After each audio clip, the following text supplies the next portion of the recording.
Dialah Allah Subhanahu wa ta'ala yang maha besar, yang besar selain Allah kecil.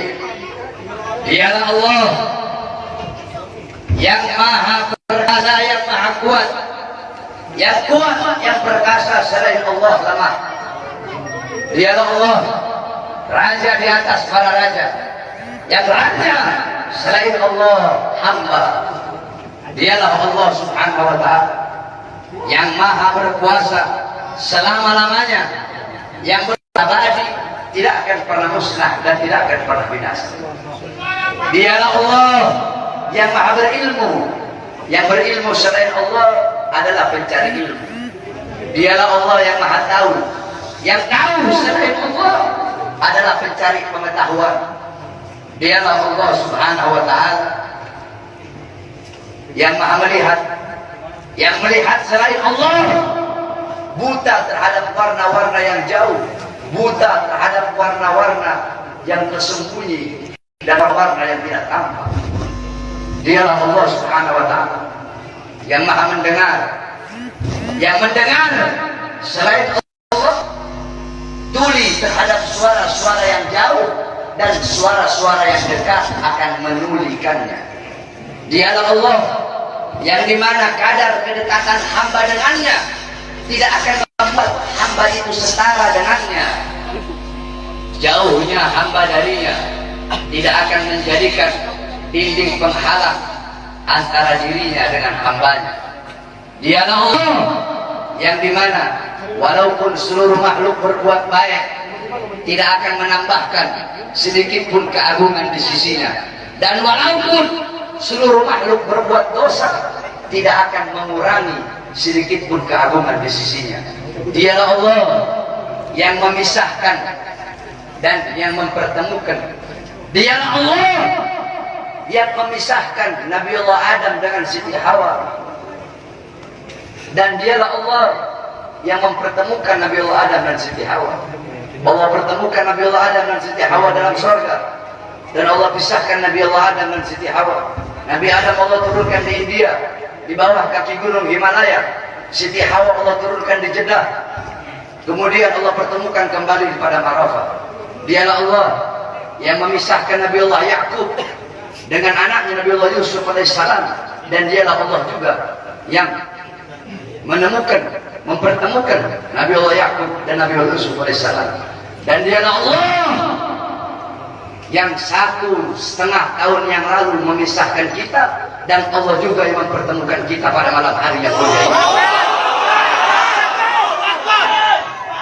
Saudara-saudara sekalian yang dimuliakan oleh Allah Subhanahu wa ta'ala, alhamdulillah, saya bersyukur kepada Allah Subhanahu wa ta'ala atas nikmat yang Allah Subhanahu wa ta'ala berikan. Hadirin sekalian yang dimuliakan oleh Allah Subhanahu wa ta'ala, Allah mempertemukan kita kembali bisa bertatap muka di majelis yang penuh dengan kemuliaan ini, di majelis yang penuh dengan keutamaan, yang dimana kita semuanya ketahui bahwasanya saat ini Republik Indonesia, negara yang kita cintai, sedang dilanda pandemi COVID-19, yang dimana kita duduk di sini untuk berdoa. Mudah-mudahan Allah Subhanahu wa ta'ala segera angkat penyakit COVID dari tanah Indonesia yang kita cintai. Indonesia tanah para aulia, Indonesia tanah para habaib, Indonesia tanah para syuhada. Insya Allah akan Allah angkat semuanya. Saudara-saudara, corona atau apapun itu disebutnya, itu menurut ulama-ulama min ahlil bawatin, itu mereka adalah makhluk ciptaan Allah Subhanahu wa ta'ala. Saudara-saudara, sekalipun corona dikatakan adalah virus yang diciptakan oleh Amerika, atau virus yang diciptakan oleh Cina, atau virus yang diciptakan oleh dokter, pasti ada unsur-unsur makhluk ciptaan Allah yang Allah ikut sertakan di dalam penciptaan virus tersebut, sehingga yang memiliki kekuasaan penuh atas virus tersebut adalah Allah Subhanahu wa ta'ala. Maka satu-satunya jalan untuk menyelamatkan diri daripada itu kembali kepada Allah, taat kepada Allah, patuh kepada Allah, tunduk kepada Allah Subhanahu wa ta'ala. Ketika engkau takut kepada Allah Subhanahu wa ta'ala, akan Allah tanamkan dalam hati para makhluk rasa takut kepadamu. Ketika engkau kembali kepada Allah, takut kepada Allah, taat kepada Allah, apakah ada satupun makhluk yang bisa mencelakaimu? Saudara-saudara, ada penyakit yang lebih berbahaya dari corona. Apa itu? Hati yang lebih takut kepada corona daripada hati yang takut kepada Allah Subhanahu wa taala. Hatimu takut kepada corona, sampai-sampai engkau lebih takut kepada corona daripada Allah. Itu adalah penyakit yang lebih berbahaya daripada corona itu sendiri. Oleh karena bukan berarti kita tidak harus ikhtiar, tetap ikhtiar dengan masker. Sebab itu diajarkan oleh para ulama dan diajarkan oleh orang-orang soleh. Tetapi jangan juga terlalu lebay sampai masjid-masjid ditutup, sedangkan mal tetap buka, Carrefour tetap buka, Carrefour milik orang asing, mal-mal milik orang asing, tempat-tempat yang jual beli sembako milik orang-orang asing dibuka, sedangkan milik pedagang-pedagang kecil ditutup. Apakah ini tidak merugikan rakyat? Apa yang mau terjadi di negara, saudara-saudara? Saudara-saudara sekalian yang dimuliakan oleh Allah, ada apa ini, saudara-saudara?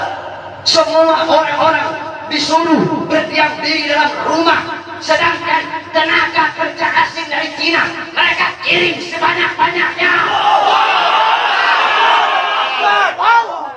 Kalian mau bikin susah rakyat, kalian mau bikin rakyat kalian mati kelaparan, kalian yang menyusahkan rakyat, kalian yang menderitakan rakyat, kalian yang bikin rakyat kalian susah.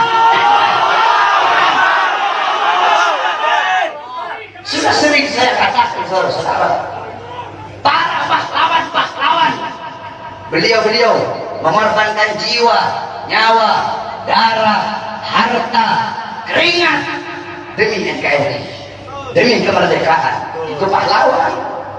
Pejabat-pejabat sekarang, pemerintah sekarang, mereka bukan berkorban demi rakyat, mereka bukan berjuang demi rakyat, tapi rakyat yang mereka korbankan, negara yang mereka korbankan, orang susah yang mereka korbankan demi kepentingan perut, partai, dan politik yang oleh karena itu saya tanya, lawan apa biarkan? Lawan apa biarkan? Lawan apa biarkan? Saudara-saudara, saya baru tadi sore keluar dari penjara. Baru tadi sore saya keluar dari penjara. Tapi saya telah bersumpah ketika di pengadilan Bandung bahwasanya saya, Bahar bin Smith, bersumpah ketika itu di hadapan para hakim, di hadapan para jaksa, di hadapan para pengacara, di hadapan para seluruh hadirin yang hadir. Saya bersumpah, saya Bahar bin Ali bin Smith bersumpah demi Allah, selama kedua mata saya masih terbuka untuk melihat kemungkaran, melihat penderitaan rakyat, melihat kesusahan rakyat, maka selama itu tidak ada satupun yang bisa membungkam mulut saya. Oleh karenanya, apa yang saya sampaikan pada malam hari ini, saya tidak takut besok pagi saya ditangkap polisi di penjara lagi nggak ada masalah. Sore ini saya keluar, besok pagi saya ditangkap lagi demi berjuang untuk rakyat, berjuang untuk Indonesia, berjuang untuk rakyat susah yang sengsara, di lockdown, dimatikan di dalam rumahnya sendiri. Saya rela, saya ikhlas, besok di penjara lagi. Oleh karenanya hadirin sekalian yang dimuliakan oleh Allah Subhanahu wa taala, terus berjuang. Saya tidak akan pernah kapok. Kami para habaib saya tidak. Saya tidak akan pernah kapok dalam menyampaikan kebenaran. Jangankan cuma di penjara, walaupun harus dibunuh sekalian. Andaikan dibunuh, mayat saya tiba di sini, anak istri saya akan tersenyum menyambut mayat saya, saudara-saudara.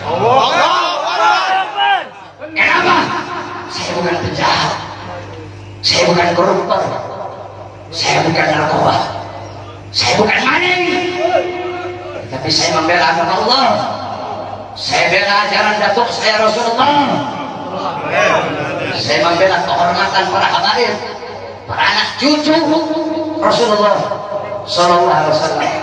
Sehingga pada tadi sore, alhamdulillah, berkat doa semua umat Islam, doa para ulama, para habaib, saya bebas. Dan malam hari ini saya berbicara di hadapan engkau semua umat Islam, dan jika apa yang saya bicarakan ini menjadi masalah, menjadi perkara, saya ridho, saya ikhlas.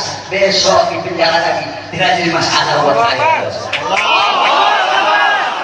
Oleh karena itu tetap kita harus ikhtiar, berusaha dengan memakai masker, dengan wudu. Sebab itu diajarkan oleh Rasulullah SAW. Nabi saya cuma tawakal, hidup mati di tangan Allah, tidak ada ikhtiarnya, keledai, bodoh itu.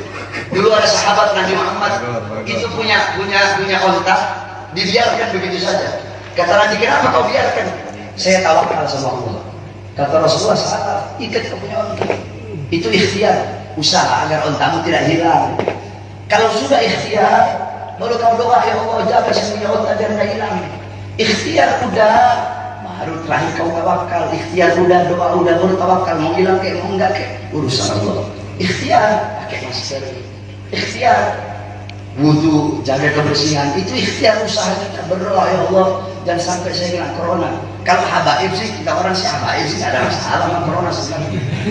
Jadi kalau sama Habib ini jangan bilang beb awas kena corona, salah. Bilangin sama coronanya, corona awas kena Habib. Corona awas, nanti kau dimasuki Habib. Bukan corona masuki Habib, Habib masuki kau. Paham? Paham? Jadi tetap kita ikuti aturan pemerintah. Selama aturan pemerintah itu tidak melanggar agama, kita sebagai warga NKRI yang baik wajib taat, wajib patuh kepada peraturan pemerintah, peraturan MUI. Betul? Karena apa? Selama aturan-aturan itu tidak melanggar agama, selama aturan-aturan itu apalagi senyawa dengan agama, menyatu dengan agama, maka kita sebagai orang yang beragama Islam wajib untuk mentaati dan mematuhinya. Betul? Tapi kalau pemerintahnya zalim sama rakyat, pemerintahnya kurang ajar sama rakyat, menyengsarakan rakyat, maka wajib untuk kita lawan, saudara-saudara. Betul? Saya tanya semuanya, jawab yang keras. Siap lawan kezaliman? Siap. Siap lawan kezaliman? Siap. Siap lawan penindasan? Siap. Siap hancur demi Islam? Siap. Siap hancur demi agama? Siap. Siap hancur demi Islam? Siap. Siap binasa demi Indonesia? Siap. Allahu Akbar. Allahu Akbar. Allahu Akbar. Allahu Akbar.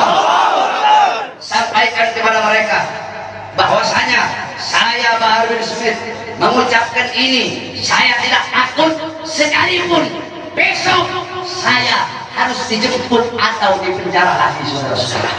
Kenapa? Karena saya memperjuangkan rakyat yang susah, rakyat yang kelaparan, rakyat yang menderita, tersembunyi, tersingkirkan, dikurung dalam rumah, dibikin mati terang-terang. Seorang orang kecil mau kesini mau buka ini susah, sedangkan itu mal-mal penuh, masjid ditutup, masjid ditutup, tempat ibadah ditutup, sedangkan itu mal-mal penuh. Carrefour ada masih buka, Carrefour buka, TikTok buka, Jalan buka. Apa? Karena punya asing. Kenapa dibuka? Karena ada punya asing di situ. Kenapa tenaga kerja kok dikirim dari luar yang banyak, sedangkan masih banyak pengangguran di Indonesia? Betul? Anak-anak muda yang pengangguran di Indonesia banyak apa tidak? Banyak. Banyak apa tidak? Banyak. Banyak apa tidak? Banyak. Yang butuh pekerjaan banyak apa tidak? Banyak. Banyak apa tidak? Banyak. Berarti jikalau pemerintah mereka mengirim tenaga kerja asing dari manapun, mau Cina, mau Australia, mau Korea, mau Jepang, dari manapun, tidak peduli negaranya negara mana, berarti sedangkan Indonesia masih banyak yang pengangguran, berarti pemerintah ingin menyusahkan dan menyengsarakan rakyat. Maka kita sebagai rakyat, khususnya umat Islam, wajib untuk melawan